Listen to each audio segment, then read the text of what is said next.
कहते हैं कृष्ण शुक्ल कार्तिक शुक्ल प्रतिपदा को गोवर्धन पूजा की जाती है।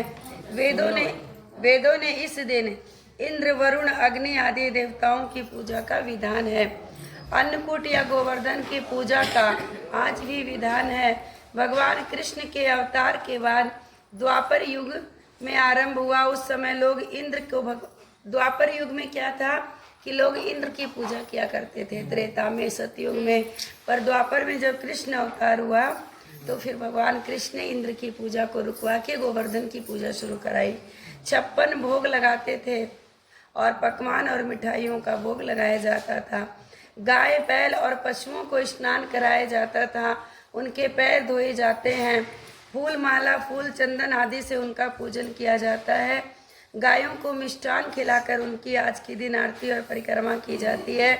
कई तरह के पकवानों का पहाड़ बनाकर बीच में श्री कृष्ण की मूर्ति रख करके पूजा की जाती है। और कहीं कहीं गोबर से गोवर्धन और कृष्ण की मूर्ति बनाकर भी पूजा की जाती है। इस दिन संध्या समय दैत्यराज बलि का भी पूजन किया जाता है। पूजन के बाद अन्नकूट की कथा भी सुननी चाहिए।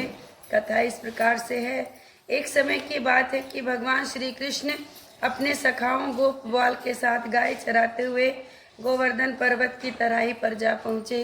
वहां पहुंचकर उन्होंने देखा कि हजारों गोपियां गोवर्धन पर्वत के पास 56 प्रकार का भोग लिए बड़े उत्सव से नाच गाकर उत्सव मना रही हैं। श्री कृष्ण ने इस परम उत्सव का प्रयोजन पूछा तो गोपियां कहती हैं कि आज तो घर घर में उत्सव होगा, क्योंकि वृत्तासुर को मारने वाले मेघों व देवों के स्वामी इंद्र का पूजन होगा। यदि पूजा से वो प्रसन्न हो जाएंगे तो ब्रिज में वर्षा होगी, जिससे अन्न पैदा होगा तथा ब्रिजवासियों का भरण पोषण होगा। कृष्ण बोले, यदि देवता प्रत्यक्ष आकर भोग लगाए तब तो तुम्हें ये उत्सव जरूर करना चाहिए। इतना सुन गोपियां कहने लगी कि देवराज इंद्र की ऐसे निंदा नहीं करनी चाहिए। ये तो इंद्रोक नामक यज्ञ है, इसी प्रकार से अतिवृष्टि और अनावृष्टि नहीं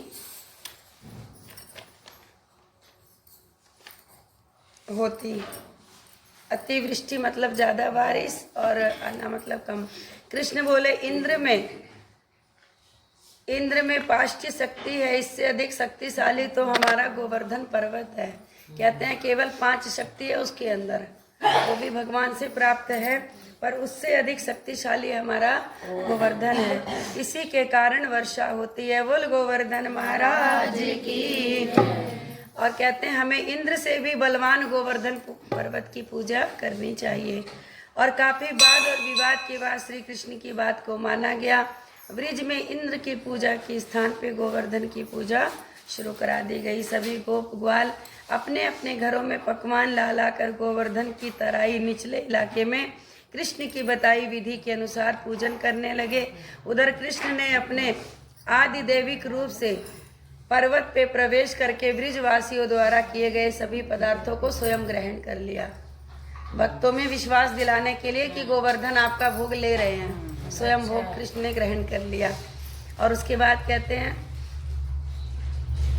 अब सभी जितने गोप थे उनको लगा कि यज्ञ सफल हो गया, भगवान प्रसन्न हो गए, जो सारा भोग उन्होंने खा लिया।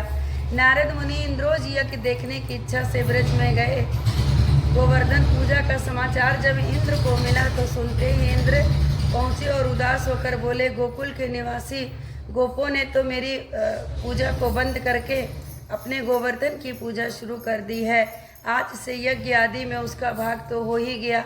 ये भी हो सकता है कि किसी दिन कृष्ण की इच्छा से राज्य करके आक्रमण करके और इंद्र का आसन भी छीन ले। अब ये डर हो गया। नारद तो अपना काम करके चले गए। अब ये नारद जी आए थे भड़काने के लिए।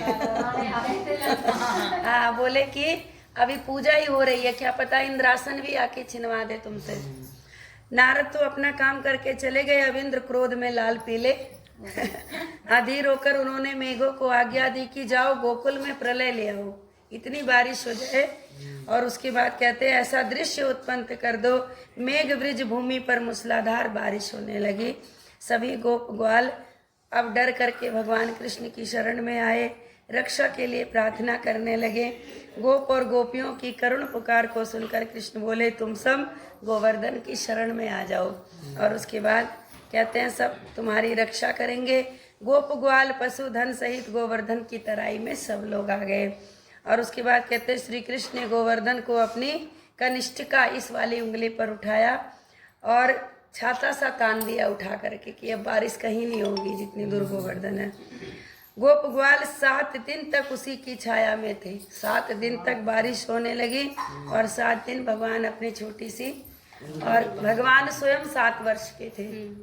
और उसके बाद कहते हैं सुदर्शन चक्र के प्रभाव से ब्रिजवासियों पर एक बूंद भी जल नहीं पड़ा।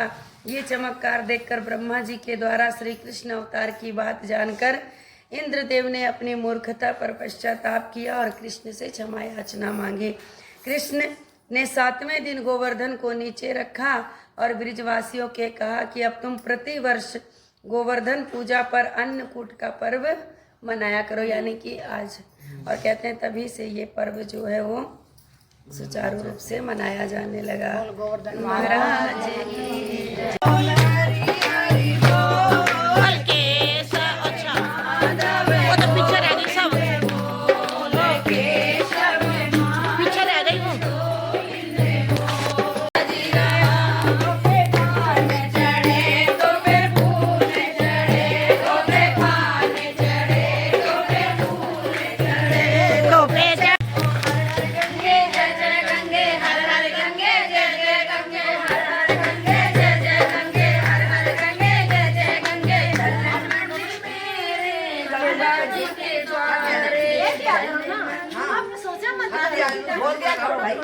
चलो जी चलते जाओ।